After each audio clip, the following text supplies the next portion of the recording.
Good day. We are going to study Module 7 in Science, which is about preservation and conservation of ecosystem. After going through this module, you are expected to identify ways to protect and conserve the tropical rainforest, coral reefs, and mangrove swamps.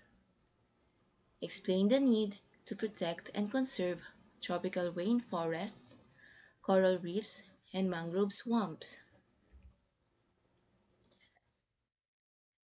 Let's answer what I know. Get your notebook.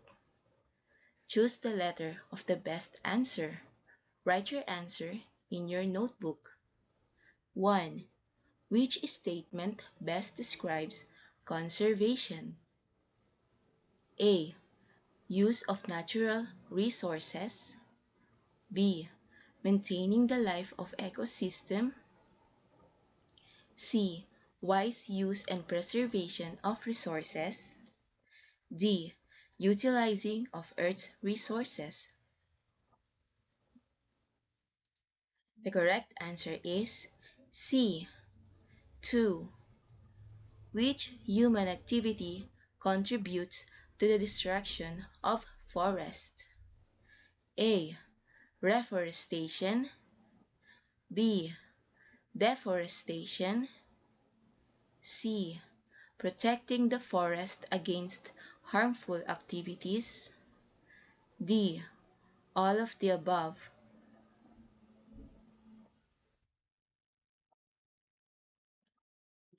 The correct answer is B. 3. The following are ways to conserve Earth's resources. Which one is not? A. Proper waste disposal. B. Reduce air and water pollution. C. Byproducts made from animals. D. Help raise funds for environmental conservation.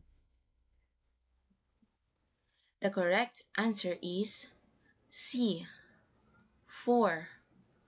Which of the following destroys coral reefs? A. Building man-made fish sanctuaries. B. Dynamite fishing. C. Waste dumping. D. Both B and C. The correct answer for number 4 is D. 5. Ecosystem is an environment where both living and non-living things exist and belong with one another. A. Disagree. B. Interact. C. Compete. D. Disconnected.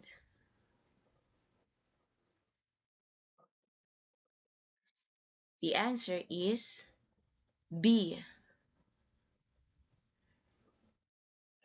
C. Which is a cause of habitat destruction? A. Too many plants. B. Thriving animals. C. Great weather. D. Pollution. The correct answer is D. 7. Species that are in danger of going extinct are called A. Endangered. B. Threatened. C. Fossilized. D. Adopted. The answer is A. Which situation does not maintain biodiversity? A. Growing plants on a farm. B. Protecting all the species in an ecosystem. C. Protecting the habitats in an ecosystem. D. Removing an important predator from the ecosystem.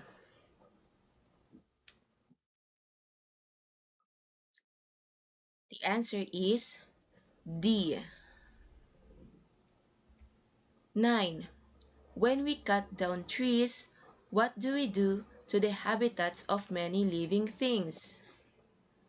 A. Help. B. Destroy. C. Build. D. Plant. The correct answer is B. 10. What is or the ways to restore the nuded forest? A. Reforestation. B. Deforestation. C. Kaingin system. D. Dynamite fishing. The correct answer is A.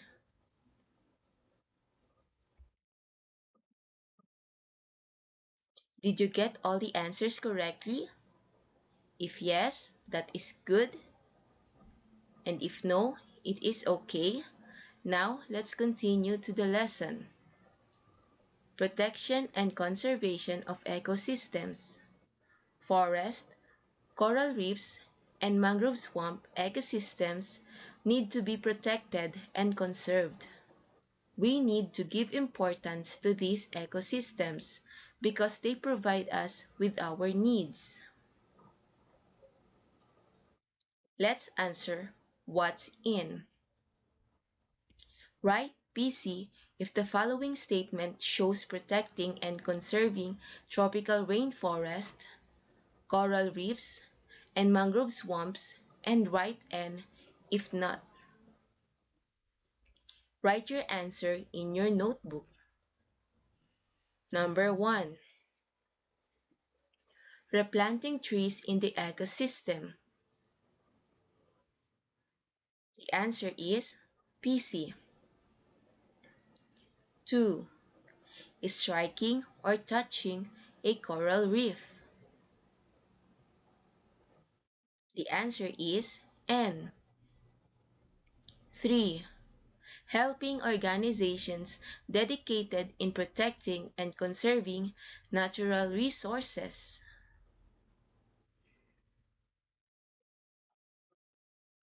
The answer is PC. 4. Saying no to deforestation. The answer is PC. 5. Establishing park for recreation. The answer is N. 6.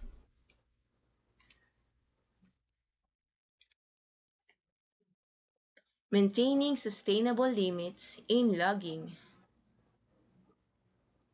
The answer is PC. 7. Participating in local coastal cleanups. The answer is PC. 8. Recycling and disposing trash properly. The answer is PC. 9. Clearing mangroves for property development. The answer is N. 10. Restoring mangrove forest. The answer is PC. The ecosystem is an environment where both living and non-living things exist and interact with one another. Identify what type of ecosystem is shown in each picture.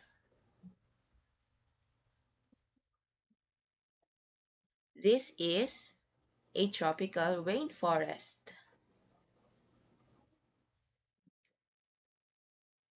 This is Coral reef,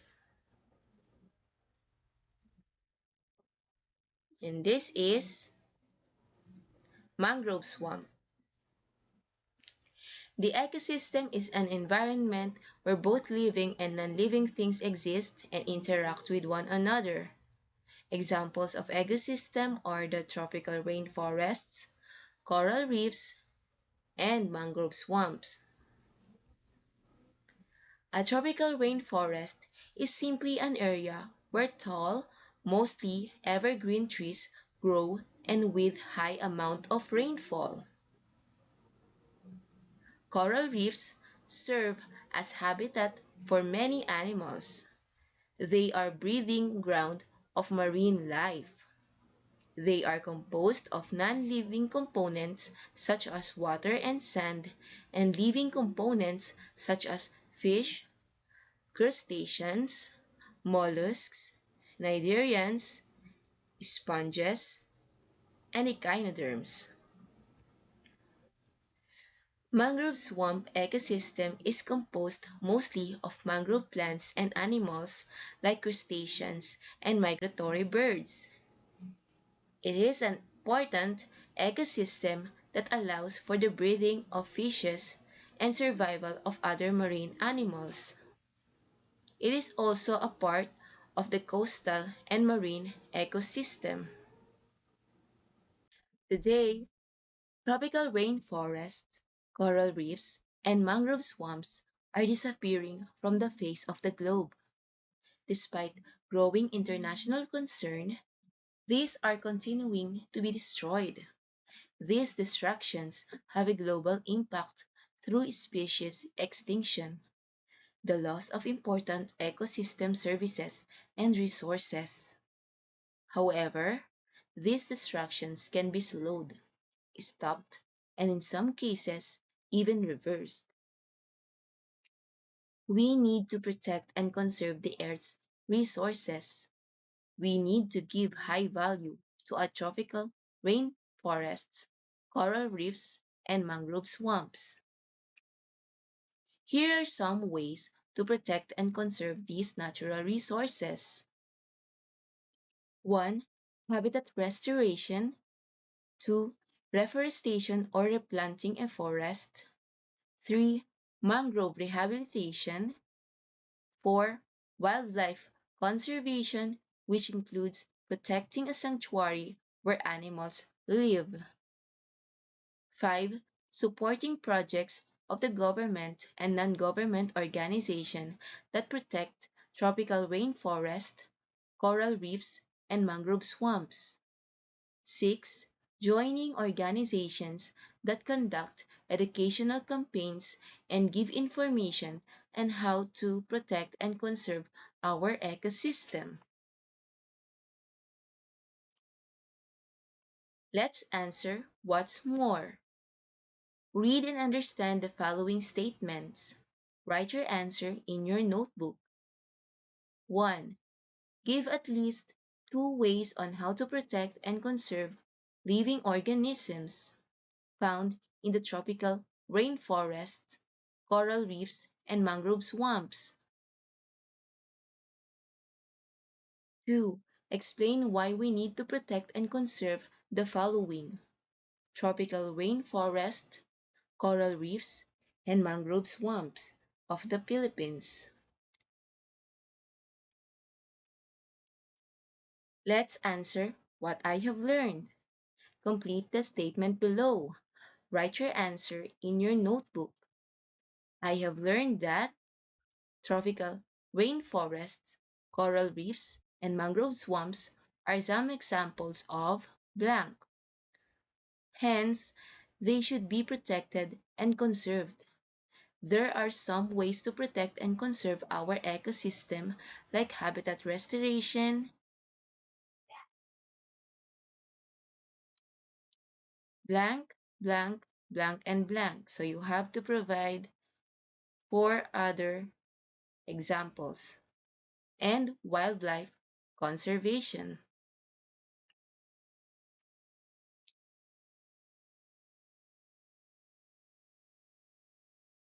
Let's answer what I can do.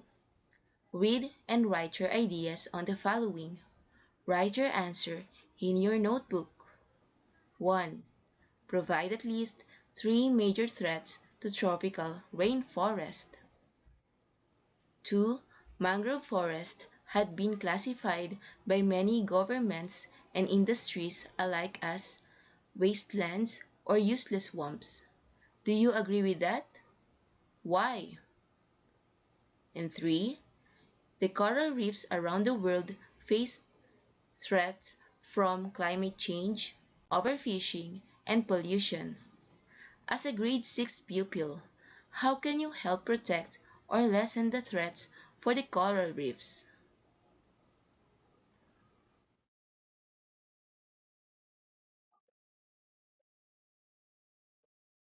Let's answer assessment. Choose the letter of the best answer. Write your answer in your notebook. 1. Which of the following destroys coral reefs? A. Mangrove planting. B. Building man-made fish sanctuaries. C. Waste dumping. D. Coastal cleanup. The answer is C. 2. Which of the following strategies show how to conserve the balance of life in the ecosystem? A. Massive cutting of trees. B. Conserving the needs of living things. C. Destroying wildlife ecosystem. D. Dumping garbage anywhere. The answer is B. Number 3. Which of the following shows wildlife conservation? A. Excessive hunting of wild animals. B. Protecting the forests against harmful activities. C. Practicing kaingin system in the forest. D. Muroami fishing. The correct answer is B. 4. The following shows mangrove rehabilitation except A. Planting mangrove seedlings in the mangrove swamps. B. Supporting projects for mangrove rehabilitation. C. Making the mangrove swamps as dumping site. D. Joining the campaign against mangrove destruction. The answer for number 4 is C. 5. The blank is one of the ways to restore the nuded forest. A. Reforestation. B. Deforestation. C. Kaingin system. D. Dynamite fishing. The answer is A. 6. Why is dynamite fishing being prohibited? A. The use of explosives contributes food to marine animals. B. The use of explosives benefits plants and animals. C. The use of explosives improves marine sanctuary. D. The use of explosives destroys the marine life. The answer is D. 7. Massive blank will destruct natural habitat of wildlife. A. Reforestation. B. Reclamation. C. Deforestation. D. Conservation. The answer is C. 8. Why should mangroves be conserved and protected? A. The mangrove area makes coastal erosion worse. B. The mangroves provide shelter for fishes and crustaceans. C. The mangroves serve as dumping site. D. The mangroves serve as area for fishing. The answer is B. 9. Here are some ways of protecting and conserving wildlife. Which one is not?